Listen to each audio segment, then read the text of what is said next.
ஒரு நாள் ராமர் அரசவையில் உட்கார்ந்துருக்கிறார். ராமராஜ்யம் நடந்துக்கிட்டு இருந்த நேரம். அந்த சமயத்தில் ஒரு நாய் அரச சபைக்கு வந்துதான்.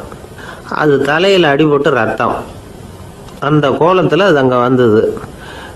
எல்லாரும் ஆச்சரியமாக அதை பார்த்தாங்க. ராமரும் அந்த நாயை பார்த்தார்.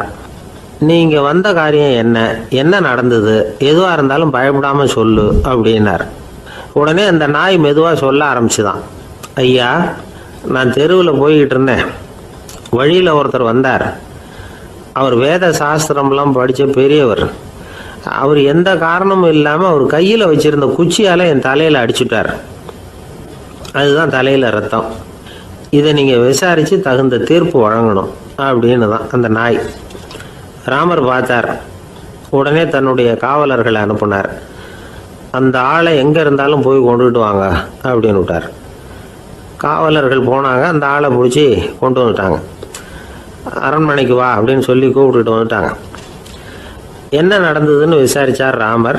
அதுக்கு அந்த ஆள் சொன்னார், நான் வீதி வழியாக வந்துக்கிட்டு இருந்தேன். குறுக்க இந்த நாய் வந்தது. நான் அவசரமாக போய்கிட்டு இருந்தேன். இது எனக்கு வழி விடாமல் குறுக்க பூந்து இடைஞ்சல் பண்ணிச்சு. எனக்கு கோபம் வந்துட்டுது. அதனால் அடிச்சுட்டேன். வேத சாஸ்திரம் படித்த நான் என் வசம் இழந்து கோபப்பட்டது பெரிய தப்பு தான். அதை நான் ஒத்துக்கிறேன். குற்றத்தை ஒப்புக்கொள்கிறேன். எனக்கு என்ன தண்டனை கொடுக்கணுமோ அதை கொடுங்க, ஏற்றுக்கிறேன் அப்படின்னு விட்டார். சரி, இப்போ அந்த ஆளுக்கு தண்டனை கொடுக்கணும். என்ன தண்டனை கொடுக்கறது யோசனை பண்ணார் ராமர். அதையும் அந்த நாய்கிட்டே கேட்டார். நீயே சொல்லு, என்ன தண்டனை கொடுக்கலாம் இவருக்கு அப்படின்னார். இதுக்கு அந்த நாய் என்ன சொல்லிச்சு தெரியுமா? இவரை ஏதாவது ஒரு கோயிலுக்கு தர்மகர்த்தாவாக நியமனம் பண்ணி விடுங்க, அதுதான் இவருக்கு சரியான தண்டனை அப்படின்னது. இதை கேட்டதும் ராமர் முகத்தில் புன்னகை. ஆனால் அங்கே இருந்த மற்றவங்களுக்கெல்லாம் ஆச்சரியம். அது எப்படி, தப்பு செஞ்சவங்களுக்கு தண்டனை கொடுக்கறது தானே நியாயம், அதை விட்டுட்டு தர்மகர்த்தா பதவியை கொடுக்க சொல்லுது இந்த நாய் அப்படிங்கிற ஆச்சரியம். இந்த சந்தேகத்தை அந்த நாய்கிட்டே கேட்டாங்க அங்கே இருந்தவங்க. இதுக்கு அந்த நாய் பதில் சொல்லிச்சான். நான் போன பிறவியில் ஒரு கோயிலுக்கு தர்மகர்த்தாவாக இருந்தேன். எவ்வளவோ கவனமாக எச்சரிக்கையாக தான் என்னுடைய கடமைகளை எல்லாம் செஞ்சுக்கிட்டு வந்தேன். அப்படி இருந்தாலும் சில சமயங்களில் என்னையும் மீறி கோயில் செல்வத்தை நான் அனுபவிக்கிறதுக்கு காரணம் ஆயிட்டேன்.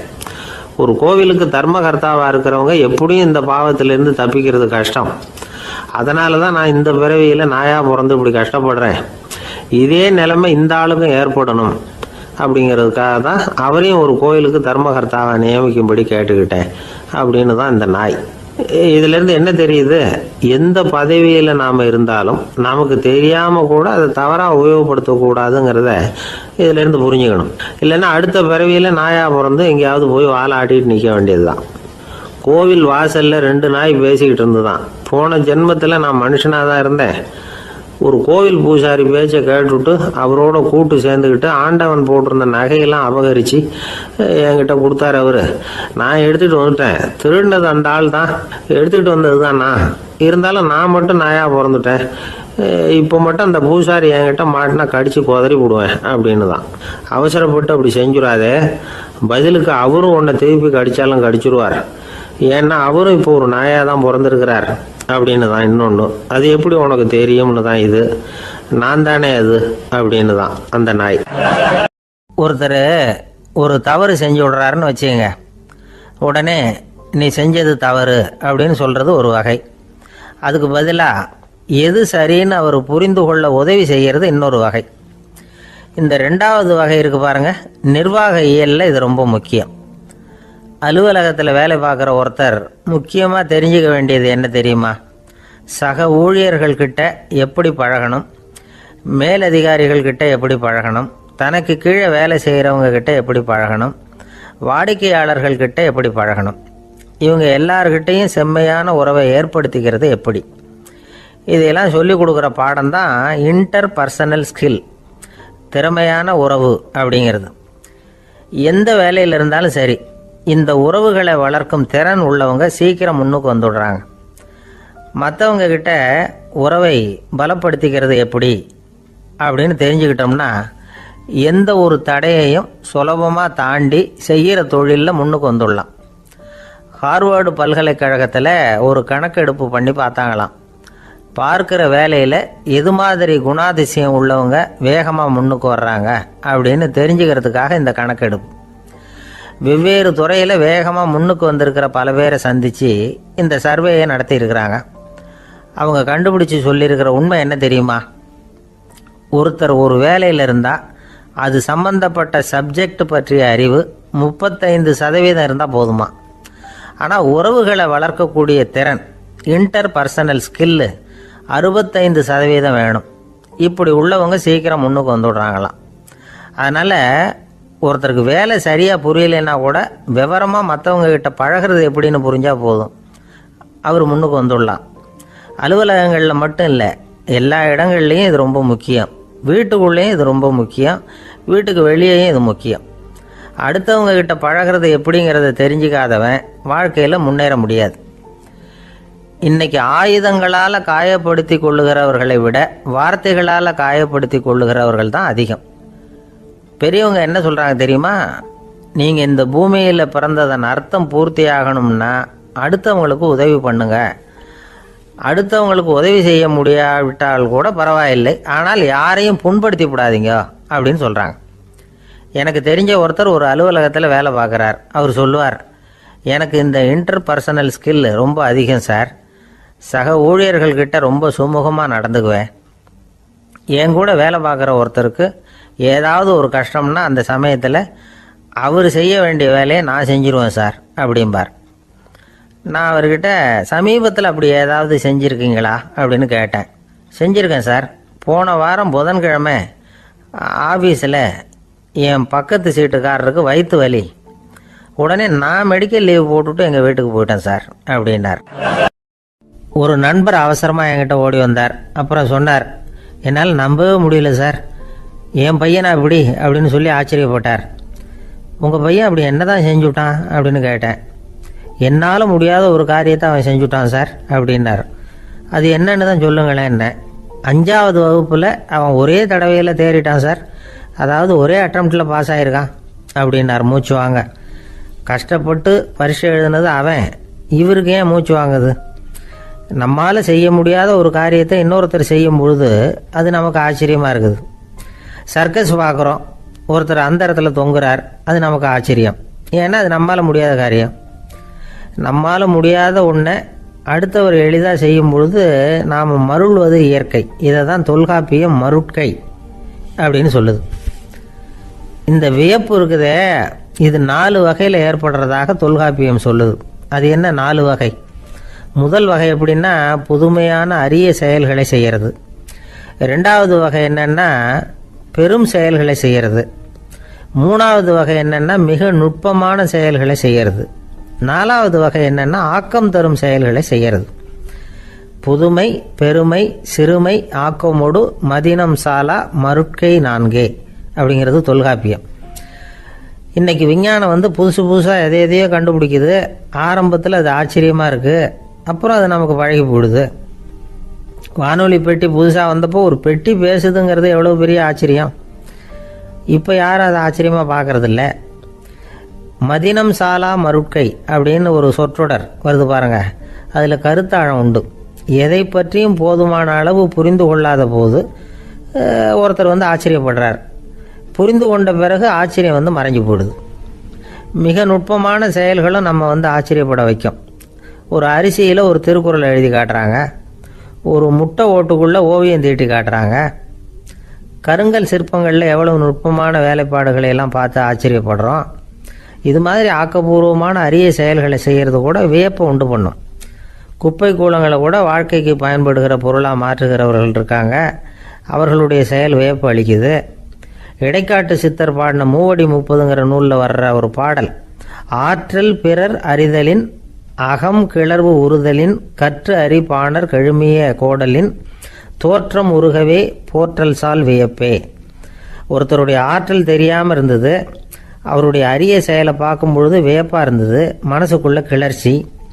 பாவலர்கள் இவர்களுடைய புகழை பாடி மற்றவர்களும் தெரிந்து கொள்ளுமாறு செய்கிறார்கள் அப்படிங்கிறது தான் ஒரு யதார்த்தமான உண்மை. ஆக எல்லா வகையிலும் மக்கள் தங்களுடைய வாழ்க்கையில் முன்னேறுவதற்கான வழிகாட்டுகிற ஒரு மெய்ப்பாடு தான் வியப்புங்கிறது. இந்த காலத்தில் நம்ம எப்படியெல்லாம் ஆச்சரியப்பட வைக்கிறாங்க. ஒரு ஆளை பிடிச்சி ஜெயிலில் கொண்டு வந்தாங்க. ஜெயில் அதிகாரி அவனை ரொம்ப ஆச்சரியமாக பார்த்தாரான். இவன் கேட்டான், ஏன் சார் அப்படி பார்க்குறீங்க, நான் இப்போ இங்கே வர்றது உங்களுக்கு ஆச்சரியமாக இருக்குதா அப்படின்னு கேட்டிருக்கான். இதுக்கு ஜெயில் அதிகாரி சொல்லியிருக்கார், நீ இப்போ இங்கே வந்ததில் எனக்கு ஒன்றும் ஆச்சரியம் இல்லைப்பா, ஏற்கனவே நீ இங்கேருந்து விடுதலையாகி போய் 6 மாதம் ஆச்சு, இவ்வளவு லேட்டாக வர்றியே அதுதான் எனக்கு ஆச்சரியமாக இருக்குது அப்படின்னாராம். ஒரு அம்மா தெருவில் உட்காந்து என்னத்தையோ தேடிட்டு இருக்கிறாங்க. அந்த அம்மா ஒரு சுஃபி ஞானி. அவங்க பேர் என்னன்னா ரபியா அல் அடாவியா. அந்த அம்மாவுக்கு கண் கூட தெளிவாக தெரியாது. அந்த பக்கமாக வந்த சில பேர் இவங்களுக்கு உதவி செய்கிறதுக்காக வந்தாங்க. என்ன தேடிட்டு இருக்கிறீங்க அப்படின்னு கேட்டாங்க. இதுக்கு அந்த அம்மா, அந்த கேள்வி அவ்வளோ முக்கியத்துவம் இல்லை, நான் தேடிட்டு இருக்கிறேன், உங்களால் முடிஞ்சால் எனக்கு உதவி பண்ணலாம் அப்படின்னாங்களாம். உதவி செய்ய வந்தவங்களுக்கு ஆச்சரியம், எதை தேடுறோங்கிறது தெரியாமல் இப்படி ஏன் நேரத்தை செலவழிக்கிறீங்க, நாங்கள் எப்படி உங்களுக்கு உதவ முடியும், எங்களுக்கு ஒன்றும் புரியலையே அப்படின்ட்டுருக்காங்க. சரி, உங்களை திருப்தி பண்ணுறதுக்காக சொல்கிறேன், ஒரு குண்டூசி தொலைஞ்சி போச்சு, அதை தேடுறேன் அப்படின்னாங்களாம் அந்த அம்மா. அதுக்கப்புறம் இவங்களும் சேர்ந்து தேட ஆரம்பிச்சிட்டாங்க. கொஞ்ச நேரம் ஆச்சு, ஒன்றும் கிடைக்கல. உதவி செய்ய வந்தவங்களும் அழுத்து போட்டாங்க. அப்புறம் கேட்டாங்க, இதை பாருங்கம்மா, இது ரொம்பவும் பெரிய தெரு, அகலமான தெரு, அதனால் குறிப்பாக நீங்கள் எந்த இடத்துல அந்த குண்டூசியை தொலைச்சிங்க அதை சொல்ல முடியுமான்னாங்களாம். இதுக்கு அந்த அம்மா, நீங்கள் மறுபடியும் அர்த்தமில்லாத கேள்வியை கேட்குறீங்க, உங்கள் கேள்விக்கும் நான் தேடுறதுக்கும் என்ன சம்மந்தம்னாங்களாம். இதை கேட்டதும் அவங்க ஒரு மாதிரி ஆயிட்டாங்க. என்னம்மா நீங்கள் பைத்தியம் மாதிரி பேசுகிறீங்க அப்படின்னாங்களாம். சரி, உங்களை மறுபடியும் திருப்திப்படுத்துறதுக்காக சொல்கிறேன், அதை நான் எங்கள் வீட்டில் தொலைச்சுட்டேன் அப்படின்னாங்களாம். அப்புறம் எதுக்காக இங்கே வந்து தேடிட்டு இருக்கிறீங்க அப்படின்னு கேட்டிருக்காங்க.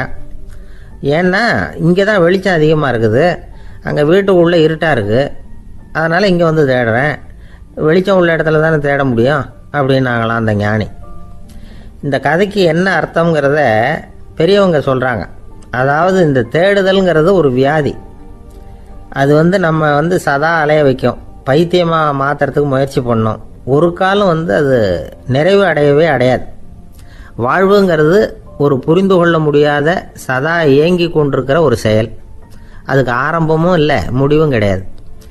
எதையோ தேடணும் அப்படிங்கிற உந்துதல் நமக்குள்ளே இருக்கும், ஆனால் குறிப்பாக எதை தேடிட்டு இருக்கிறோம் அப்படிங்கிறது புரியாது. அப்படி ஏதாவது ஒன்றை தேடி அடைஞ்சிடுறோம்னு வச்சுக்கோங்க, உடனே ஒரு அதிருப்தி வந்துடும். அதனால் வாழ்க்கைங்கிறது சலிப்பு நிறைந்தது அப்படிங்கிற எண்ணத்தை உண்டாக்கிக்கிறோம். ஒன்று அடைஞ்சதுக்கு அப்புறம் இன்னொன்று தேட ஆரம்பிச்சிருவோம். ஆக இந்த தேடல்ங்கிறது நாம் ஒன்று அடைஞ்சாலும் அடையாவிட்டாலும் தொடர்ந்து நடந்துக்கிட்டு தான் இருக்கும், இதுக்கு முடிவே கிடையாது. இந்த உண்மையை நாம் நல்லா புரிஞ்சுக்கணும் அப்படிங்கிறது பெரியவங்களுடைய கருத்து. ஏழையும் தேடுறான், பணக்காரனும் தேடுறான், நோயாளியும் தேடுறான், நோய் இல்லாதவனும் தேடுறான், அதிகாரம் உள்ளவனும் தேடுறான், அதிகாரம் இல்லாதவனும் தேடுறான், முட்டாளும் தேடுறான், அறிவாளியும் தேடுறான். ஆனால் யாரும் இதை தான் தேடி சாதிக்க போகிறோம், இதுதான் முடிவு அப்படின்னு திட்டவட்டமாக சொன்னதில்லை. ஒன்று அடைஞ்சதும் இன்னொன்று தேட ஆரம்பிச்சிடுறாங்க, அவ்வளோதான். அதாவது உங்களின் தேடுபவர் உங்கள் உள்ளே தான் இருக்கிறார், அவரை தேடி கண்டுபிடியுங்கள். இதுதான் ஞானிகள் நமக்கு சொல்லுகிற ஒரு ஆலோசனை. நம்மால் ஒருத்தன் ஜெயிலில் இருந்தான். இன்னொரு கைதி அவனை பார்த்து கேட்டான், ஏன்பா உன்னை பார்க்குறதுக்கு வெளியிலேருந்து யாருமே இங்கே வர்றது இல்லையே, உனக்கு சொந்தக்காரங்களே கிடையாதா அப்படின்னு கேட்டானா.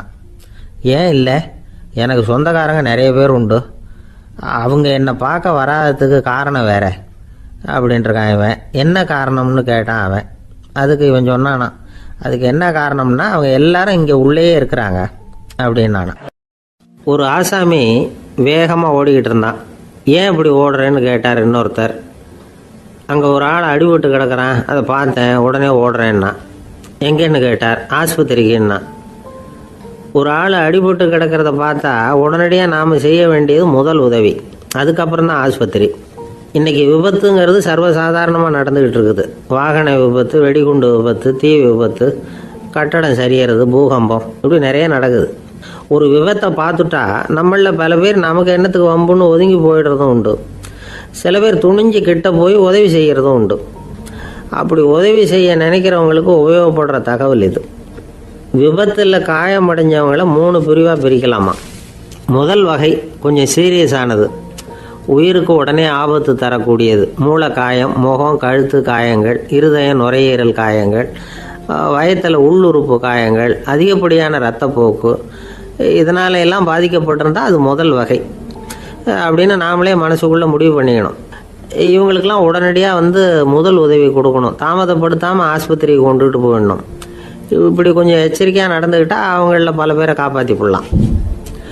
ரெண்டாவது வகை எப்படின்னா, முதல் உதவி விரைவாக கிடைச்சா உயிர் பிழைக்கக்கூடிய மார்பு காயங்கள், கைகால் எலும்பு முறிவு, இடுப்பு முதுகெலும்பு காயம், சீரான இரத்த சேதம், இப்படிப்பட்டவங்களை ரெண்டாவது வகையாக பிரிக்கணும். ஆபத்து இல்லாத சிராய்ப்புகள், சிறு காயங்கள், இரத்த உறைவுகள், இதனால் பாதிக்கப்படுறவங்க மூணாவது வகை. ஒருத்தர் தலையில் அடிபட்டு நினைவு விழுந்துட்டாருன்னு வச்சுங்க, அவருக்கு வாந்தி வர்றதுனால புறையேறி மூச்சு அடைப்பு உண்டாகும். இப்படி ஆகாமல் இருக்கிறதுக்காக தலையை ஒரு பக்கமாக சாய்ச்சி வைக்கலாம். நாடி துடிப்பையும் இதய துடிப்பையும் தொட்டு பார்க்கணும். அது குறைஞ்சிருந்தாலும் சரி, நின்று இருந்தாலும் சரி, அவர் மார்பை நிமிஷத்துக்கு 80 தடவை உள்ளங்கையால் அழுத்தி இதய துடிப்பை மீட்கிறதுக்கு உதவி பண்ணணும். கழுத்தில் காயம்பட்டாலும் ஆபத்து அதிகம். கழுத்துக்கு அடியில் ஒரு துண்டை மடித்து வைக்கலாம். 2 பக்கமும் சின்ன தலையணை அல்லது துணி மடிப்புகளை வச்சு கழுத்தை அதிகமாக அசையாமல் பார்த்துக்கலாம். முதுகெலும்பு முறிஞ்சிருக்குமோ அப்படிங்கிற சந்தேகம் இருந்ததுன்னா அவரை அதிகமாக அசைய விடக்கூடாது. அதிகமாக அசைஞ்சால் தண்டு இடத்துல பாதிப்பு ஏற்பட்டு கைகால் விளங்காமல் போயிடும். அவரை ஒரு கனமான போர்வை இல்லைன்னா பாயில் படுக்க வச்சு 4 பேர் மெதுவாக தூக்கி மருத்துவ உதவிக்கு அனுப்பி வைக்கலாம். கையெலும்பு முறிஞ்சிருந்தால் முறிஞ்ச பாகத்தை உடம்போடு சேர்த்து அசையாமல் கட்டி போடலாம். கால் எலும்பு முறிஞ்சிருந்தால் மற்ற காலோடு சேர்த்து கட்டி போடலாம். முறிஞ்ச பாகம் தொங்காமல் பார்த்துக்கணும். அப்போ தான் வீக்கம் உண்டாகாமல் இருக்கும். வெட்டு காயம், குண்டடிப்பட்ட காயம், இதிலெல்லாம் ரத்தப்போக்கு அதிகமாக இருக்கும். ரத்தம் வெளியேற ஆபத்து அதிகம். சுத்தமான துணியை பல மடிப்புகளை மடித்து காயத்தின் மேலே வச்சு அழுத்தமாக ஒரு 10 நிமிஷம் பிடிச்சிக்கணும். ரத்தம் நின்ன உடனே காயத்துக்கு கட்டு போடலாம். சில சமயம் காயம்பட்ட பாகத்தை உயரமாக தூக்கி பிடிச்சிக்கிட்டா தான் ரத்த கசிவு நிற்கும். இந்த விவரங்களையெல்லாம் கொஞ்சம் மனசில் வாங்கி வச்சுக்கிட்டோம்னா சமயத்தில் உதவும். ஏன்னா இந்த காலத்தில் விபத்து எந்த ரூபத்தில் எப்போ வரும்னு யூகிக்கவே முடியல. நண்பர் ஒருத்தர் சொன்னார், நேற்றுக்கு பாருங்கள் சார், என் கண்ணு முன்னாடியே ஒரு சின்ன விபத்து நடந்ததுன்னார். என்னன்னு விசாரித்தோம். ஒரு பஸ்ஸில் வந்துக்கிட்டு இருந்தேன். அந்த பஸ்ஸில் பின்பக்கம் படி ஓரமாக நின்றுக்கிட்டு இருந்த ஒருத்தர் ரோட்டில் விழுந்துட்டார். டிரைவர் அதை கவனிக்கலை, நிறுத்தாமல் அவர் பாட்டுக்கு போகிறாருன்னார். கண்டக்டர் உடனே விசில் கொடுத்து பஸ்ஸை நிறுத்த வேண்டியது தானே அப்படின்னோம். அதுதான் சார் முடியாமல் போச்சுன்னார் அவர். ஏன்னு கேட்டாங்க. தவறி கீழே விழுந்ததே அந்த கண்டக்டர் தான் சார் அப்படிங்கிறார். ஒரு சீன தேசத்து அரசர் இருந்தார். அவருக்கு வயசாயிட்டுது. அவருக்கு அடுத்தபடியாக அவருடைய புள்ள பட்டத்துக்கு வரணும், ஆட்சி பொறுப்பை ஏற்றுக்கணும். ஒரு நல்ல தலைவனுக்கு இருக்க வேண்டிய பண்புகள்லாம் தன்னுடைய மகனுக்கு இருக்கணும்னு விரும்பினார் அந்த அரசர்.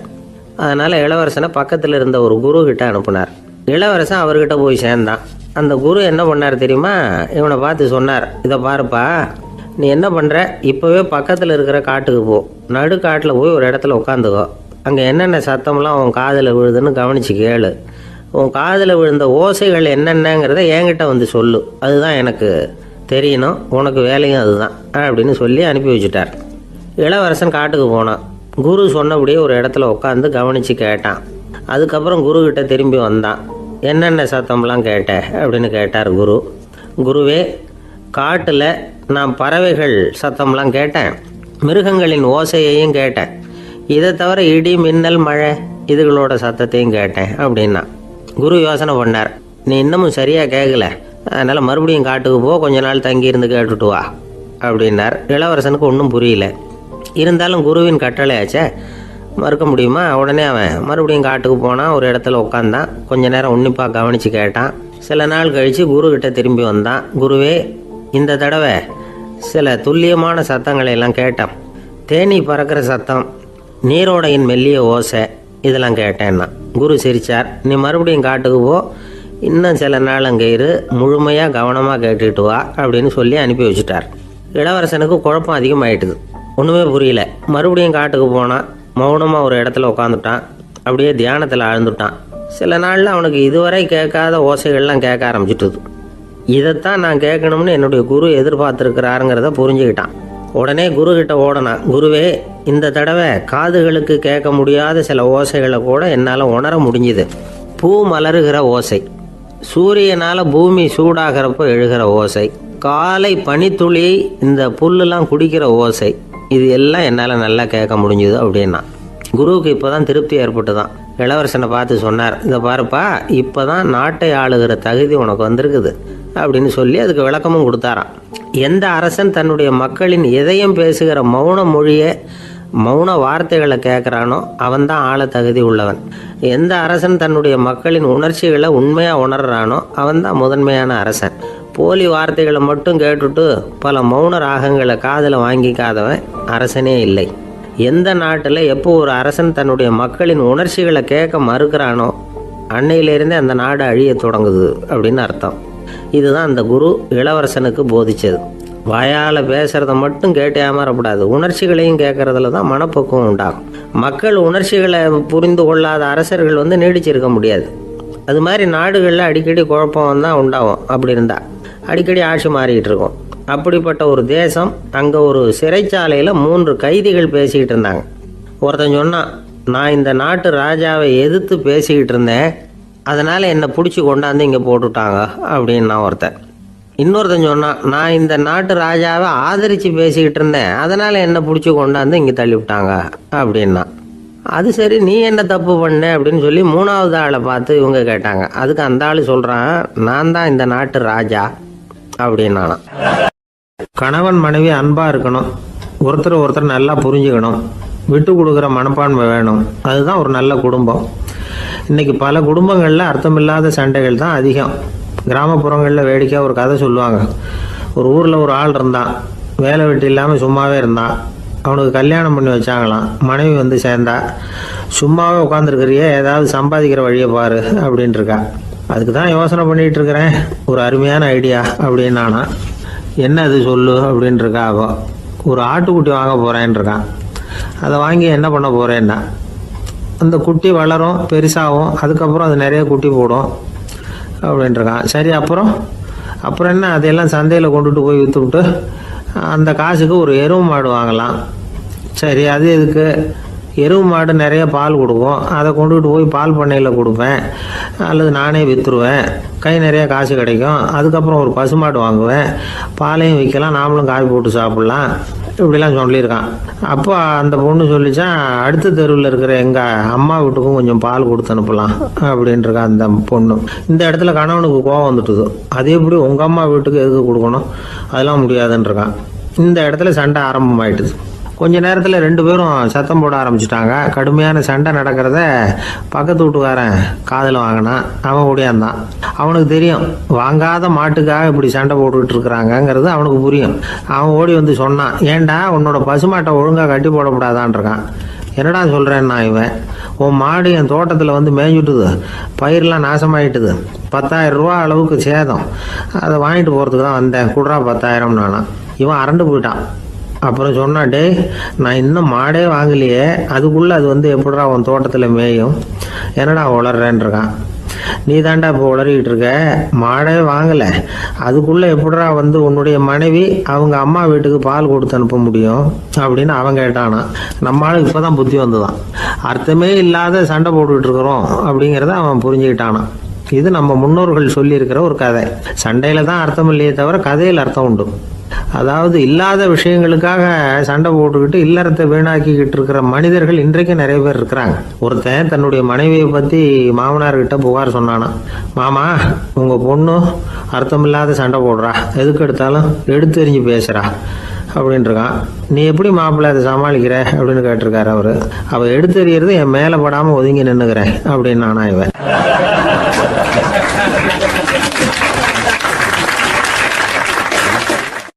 இந்த காலத்து புள்ள ஒருத்தன் தன்னோட அப்பாவை பார்த்து சொன்னான், அப்பா, நான் உனக்கு உதவி செய்யலாம்னு நினைக்கிறேன், என்ன உதவி செய்யணும்னு சொல்லு அப்படின்னா. நீ சும்மா இருந்தால் அதுவே எனக்கு செய்கிற பெரிய உதவிடா அப்படின்னார் அப்பா. சும்மா இருக்கிறதும் ஒரு உதவி தான், அது மாதிரி மௌனமும் ஒரு சமூக சேவை தான் அப்படிங்கிறார் காஞ்சி பெரியவர். நமக்கு 5 புலன்கள் இருக்குது, மெய், வாய், கண், மூக்கு, செவி. இந்த 5லேயும் அதிகப்படியான வேலை எதுக்குன்னு நினைக்கிறீங்க? வாய்க்கு தான். ஏன்னா அதுக்கு 2 வேலை. இப்போ கண்ணுக்கு பார்க்குறது மட்டும்தான் வேலை, காதுக்கு கேட்குறது மட்டும்தான் வேலை. மூக்குக்கு வாசனை அறியறது தான் வேலை, உடம்புக்கு உணர்றது மட்டும்தான் வேலை. ஆனால் வாய் அப்படி இல்லை, அதுக்கு 2 வேலை. சாப்பிட்றதும் அதுதான், பேசுகிறதும் அதுதான். அதாவது வாய் ஒன்று தான் கர்மேந்திரியமாகவும் இருக்குது, ஞானேந்திரியமாகவும் இருக்குது அப்படின்னு சொல்லுவாங்க. சாப்பாட்டில் உட்காந்தா எந்தெந்த ஆகாரம் என்னென்ன ருசின்னு அறிவிக்கிற வேலையும் செய்யுது. சபையில் உட்காந்தா பாடுறது, பேசுறது, சிரிக்கிறது, இது மாதிரியான வேலையும் செய்யுது. இன்னொரு வித்தியாசம், கண்ணு, காது, மூக்கெல்லாம் ஸ்ட்ரெயின் பண்ணிக்கிட்டு வேலை செய்கிறதில்ல. ஒரு ரோஜா பூவை பார்த்தா உடனே மூக்கு அப்படியும் இப்படியும் அசைய ஆரம்பிக்கிறதில்ல. ஒரு சங்கீதத்தை கேட்ட உடனே காது ஆட ஆரம்பிக்காது. ஆனால் வாய் அப்படி இல்லை, அது பேசினாலும் சரி சாப்பிட்டாலும் சரி அசைஞ்சு தான் ஆகணும். ஆக மற்றதை விட வாய்க்கு வேலை ஜாஸ்தின்னு தெரியுது. சாப்பிட்றது, பேசுறது அப்படின்னு 2 காரியம் அதுக்கு. இப்படி 2 காரியம் இருக்கிறதுனால அது 2ஐயும் பாதியாக குறைச்சிக்கணுங்கிறது கடவுள் அபிப்பிராயமாக இருக்கணும் அப்படிங்கிறார் காஞ்சி பெரியவர். ஆனால் இப்போ நாம் அப்படியே நடந்துக்கிறோம், அதுக்கு நேர்மாறாக நடந்துக்கிறோம். நாம் சாப்பிட்றதும் அதிகம், பேசுகிறதும் அதிகம், 2 வேலையையும் தேவைக்கு அதிகமாகவே செய்கிறோம். வாய் தான் ரொம்ப ஓவர் ஒர்க்குடு. அதுக்கு ஓய்வு கொடுத்தா உடம்பும் நல்லாயிருக்கும், உலகமும் நல்லாயிருக்கும். மௌன விரதம் இருக்கிறதெல்லாம் எதுக்காக நினைக்கிறீங்க? இதுக்காக தான். இந்த காலத்தில் மௌனமாக இருக்கிறவங்கெல்லாம் மகத்தான தொண்டு செய்கிறாங்க அப்படின்னு தான் சொல்லணும். சத்தம் அதிகமாக போய் தான் சவுண்டு பொல்யூஷன் வருது. அது மட்டும் இல்லை, மௌனமாக இருந்தால் சண்டை சச்சரவே வராது. மௌனம் கலக நாஸ்தி. ஆக இதுவும் ஒரு சமூக சேவை தான். நமக்கு தான் வாய் இருக்குதுங்கிறதுக்காக வசமாக சாப்பிட்றதும் தப்பு, வளவளன்னு பேசுகிறதும் தப்பு. ஒரு கருத்தை சொல்கிறதுக்கு ஒரே ஒரு சொல்லு போதும் அப்படின்னு இருக்கும்பொழுது 2 சொற்களை செலவு பண்ணாதே. எவ்வளவு சொன்னாலும் அதனால் ஒரு பயனும் விளையாது அப்படின்னு தெரிய வருமேயானால் அந்த ஒரு சொல்லையும் விரயம் பண்ணாதே அப்படிங்கிறார் ஒரு அறிஞர். எல்லா குணங்கள்லேயும் மௌனம்தான் சிறந்தது அப்படிங்கிறார் ஒருத்தர். மௌனமாக இருக்கிறது மூலமாக மற்றவர்கள் குறைகளை நம்மளால் தெரிஞ்சிக்க முடியும். அதே சமயத்தில் நம்மக்கிட்ட இருக்கிற குறைகளை மற்றவங்களுக்கு தெரியாமல் மறைச்சிக்கவும் முடியுங்கிறார் அவர். உண்மைதானே? ஒரு பெரிய மேடை பேச்சாளர், பொது வாழ்க்கையில் 25 வருஷ காலமாக ஈடுபட்டிருக்கிறவர். அவர் மனைவி ஒரு நாள் சொன்னாங்க, எங்கள் வீட்டுக்காரர் 25 வருஷ காலமாக பொது வாழ்வில் ஈடுபட்டிருந்தா கூட இந்த மாதம் 10ஆம் தேதியிலேருந்து தான் மக்களுக்கு சேவை செய்ய ஆரம்பிச்சிருக்கார் அப்படின்னு நாங்கள் ரொம்ப பெருமையாக. 10ஆம் தேதிக்கு அப்படி என்ன விசேஷம் அப்படின்னு கேட்டோம். அன்னையிலேருந்து தான் அவர் மேடையில் பேசுகிறத நிறுத்தினார் அப்படின்னாங்க அந்த அம்மா. ஒரு நண்பர், அவர்கிட்ட பேசிக்கிட்டு இருந்தேன். மனித உறவுகள் பற்றி அவர் சொல்லிகிட்டு இருந்தார். அமெரிக்காவில் தந்தை மகன் உறவு எப்படி இருக்குது அப்படிங்கிறத விளக்கிறதுக்கு அவர் ஒரு கதையை சொன்னார். ஒரு அப்பா பகல் பூராவும் அலுவலகத்தில் வேலை, ஓடி ஆடி உழைச்சிக்கிட்டு களைச்சி போய் ராத்திரி 10 மணிக்கு மேலே வீடு திரும்பினான். வீட்டு வாசலில் அவரோட மகன் காத்துக்கிட்டு இருக்கிறான், இன்னமும் தூங்கலை. அப்பா வாசல்லையே தடுத்து நிறுத்தி, அப்பா உனக்கு சம்பளம் எவ்வளவு அப்படின்னு கேட்குறான். ஏற்கனவே ஆஃபீஸ் பிரச்சனைகளால் அழுத்து போய் திரும்புகிற அப்பாவுக்கு கோவம் வந்துடுது. என்னடா இப்படிலாம் கேளுன்னு உங்கள் அம்மா உனக்கு சொல்லி கொடுத்தாளா அப்படின்னு சொல்லிவிட்டு உள்ளே போய் சட்டையை கட்டி மாட்டி விட்டு குளிச்சு விட்டு மறுபடியும் வெளியில் உடையை மாற்றுகிற சமயம் அப்போ மறுபடியும் மகன் உள்ளே நிற்கிறான் அவர் முன்னாடியே. அப்பா உனக்கு எவ்வளவு சம்பளங்கிறான் மறுபடியும். அப்பாவுக்கு எரிச்சல் அதிகமாகிட்டுது. மணிக்கு $20 போதுமா அப்படின்னார். அப்படின்னா எனக்கு ஒரு $10 தர முடியுமான்னா மகன். இதுக்கு தான் என் சம்பளம் எவ்வளோன்னு கேட்டியா? 2ஆம் வகுப்பு படிக்கிற உனக்கு எதுக்குடா $10 அப்படின்னு கத்திவிட்டு தொலைக்காட்சி பெட்டியின் முன்னாடி போய் உட்காந்துக்கிட்டு ஏதோ நிகழ்ச்சியை பார்க்க ஆரம்பிச்சுட்டார். கொஞ்ச நேரம் கழித்து மறுபடியும் மகன் நிற்கிறான். அப்பா ப்ளீஸ் எனக்கு ஒரு $10 கொடுக்க முடியுமா? மகனுடைய கண்களில் கண்ணீர். என்னடா அவன் கண்ணீரை காட்டி காரியம் சாதிக்கலாம்னு பார்க்குறியா? ஒரு காசு கூட கொடுக்க மாட்டான் போ அப்படின்னு விரட்டி விட்டான். மகன் கண்ணீரை தொடச்சிக்கிட்டே கண்ணை தொடச்சிக்கிட்டு பேசாமல் போய் படுத்துக்கிட்டானா. கொஞ்ச நேரம் ஆச்சு. அப்பாவோட கோபம் கொஞ்சம் கொஞ்சமாக குறைஞ்சிது. பிள்ளைகிட்ட கோபமாக கத்துனது தப்பு தாங்கிறது புரிஞ்சுது அவனுக்கு. எழுந்திரிச்சு போனான், படுக்கை இறக்கி போனான். மகனை பார்த்தான். அவன் தலையணையை கட்டி பிடிச்சிக்கிட்டு அழுதுகிட்டு இருக்கிறான். அவனை மெல்ல நெருங்கி அவங்ககிட்ட எதமாக பேசுகிறதுக்கு ஆரம்பித்தானான். எதுக்குடா உனக்கு $10 பள்ளிக்கூடத்தில் கேட்டாங்களா அப்படின்னு கேட்டானா. மகன் சொல்லியிருக்கான், இல்லை டாடி, உனக்கு 1 மணி நேரம் சம்பளம் $20ன்னு சொன்னேன். நீ ஏற்கனவே எனக்கு கொடுத்த பாக்கெட் மணி $10 என்கிட்ட இருக்குது. இப்போ நீ இன்னொரு $10 கொடுத்தீங்கன்னா அதையும் சேர்த்து $20 ஆகிடும். அந்த $20 நான் உனக்கு கொடுத்துருவேன். அப்படி கொடுத்தா நீ என் கூட 1 மணி நேரம் செலவழிப்ப இல்லையா? அதுக்காக தான் $10 கேட்டேன் அப்படின்னு சொன்னானான். அந்த அப்பா கண்ணு கலங்கி போச்சான். ஆதரவோடு தன்னுடைய மகனை கட்டி பிடிச்சி அழ ஆரம்பிச்சிட்டாராம். இதுதான் நண்பர் சொன்ன கதை. அமெரிக்கா மட்டும் இல்லை, உலகம் பூராவும் இன்றைக்கி மனித உறவுகள் இப்படி தான் மாறிட்டு இருக்கு. பெரியவர்கள் அறிவுரை என்ன தெரியுமா? உங்கள் குழந்தைகளிடமிருந்து குழந்தை பருவத்தை பிரித்து விடாதீர்கள் அப்படிங்கிறது தான். அதாவது இன்றைய குழந்தைகள் தங்கள் பிருந்தாவனத்தை இழந்து விடுகிறார்கள் அப்படிங்கிறது அவங்களுடைய கருத்து. இந்த நிலைக்கு நாம் காரணமாக இருந்துடக்கூடாது. குழந்தைகளோட விளையாடுவோம், குடும்பத்தோடு உறவாடுவோம் அப்படிங்கிறது தான் நம்முடைய நோக்கமாக இருக்கணும். இன்றைய உறவு முறைக்கு இன்னொரு உதாரணம் சொல்லுவாங்க. ஒருத்தர் வந்தாராம், அவர் பக்கத்தில் ஒரு சின்ன பையன். நாம் அவரை விசாரிக்கிறோம், யார் இந்த பையன் அப்படின்னா அவர் சொல்கிறார், இவன் எனக்கு தூரத்து உறவு அப்படின்னாராம். இந்த தூரத்து உறவுன்னா எப்படின்னு இருக்கான். இதுக்கு